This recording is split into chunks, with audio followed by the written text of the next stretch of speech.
और ज्ञान देने वाला एक ही ज्ञान सागर बाप है। वो जो ज्ञान देते हैं उसको रूहानी ज्ञान कहा जाता है। मनुष्य जो भी ज्ञान देते हैं जिस्मानी ज्ञान देते हैं, और बाप बैठे रूहों को रूहानी ज्ञान सुनाते हैं। वो ज्ञान जिस्मानी ज्ञान मनुष्य बैठे मनुष्यों को देते हैं, और ये है वो रूहानी नॉलेज है जो रूहानी बाप आकर के किसको देते हैं? रूहों को देते हैं। रूहों को देते हैं क्यों?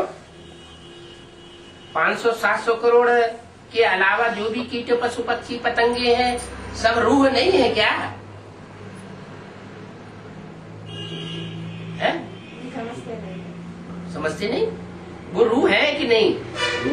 रूह है तो उनको नॉलेज देते हैं, क्यों नहीं देते?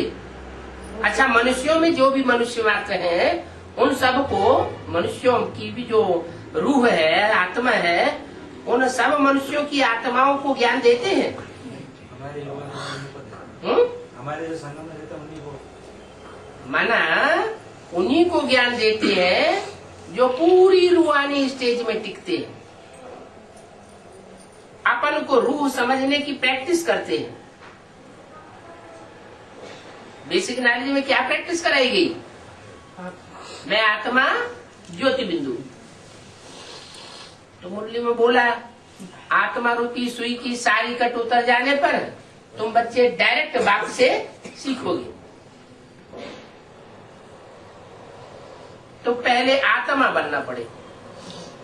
आत्म की स्थिति में जो जो स्थित होते जाते हैं वो बेसिक नॉलेज से निकल करके ऊंची पढ़ाई में ऐड कर दिए जाते हैं। जैसे कि प्राइमरी स्कूल में से, जूनियर हाई स्कूल से बच्चे निकलते हैं तो हायर क्लास की पढ़ाई पढ़ते हैं। तो वो बेसिक नॉलेज है। कौन सी? मैं आत्मा ज्योति बिंदु। तो रूहानी बाप रूहों को बैठ पढ़ाते हैं। और शूद्रों को कौन पढ़ाते हैं? शूद्रों को जिस्मानी कहेंगे या रूहानी कहेंगे? क्या कहेंगे? जिस्मानी कहेंगे। शूद्रों को पढ़ा करके ब्राह्मण कौन बनाते हैं? जिस्मानी जो शूद्र हैं उनको पढ़ाई पढ़ा करके शूद्रों को ब्राह्मण बनाने का काम ब्रह्मा और ब्रह्मा कुमारियों का। और उन शूद्रों में से जो ब्राह्मण बनते हैं वो दो प्रकार के बन जाते हैं, एक कुखवंशावली और एक मुखवंशावली।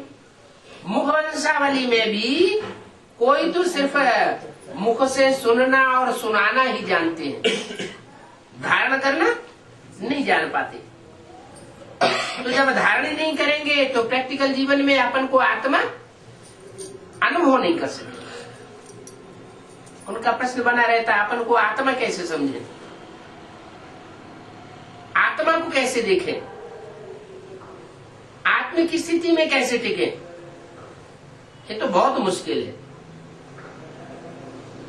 बाप तो आते हैं प्रैक्टिस कराने के लिए, युक्तियां देते हैं।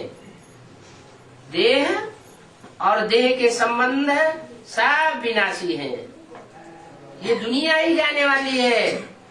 देह की दुनिया खलास होने वाली है। तो खलास होने से पहले जो आत्म की स्थिति में टिक जाएंगे वो प्राप्ति करेंगे। इसलिए बाप कहते हैं मैं ज्ञान का सागर तो हूं, लेकिन मैं ये ज्ञान रूहों को देता हूं। जिस्मों को और जिस्मानी स्थिति में स्थित रहने वाले देह अभिमानियों को ये ज्ञान नहीं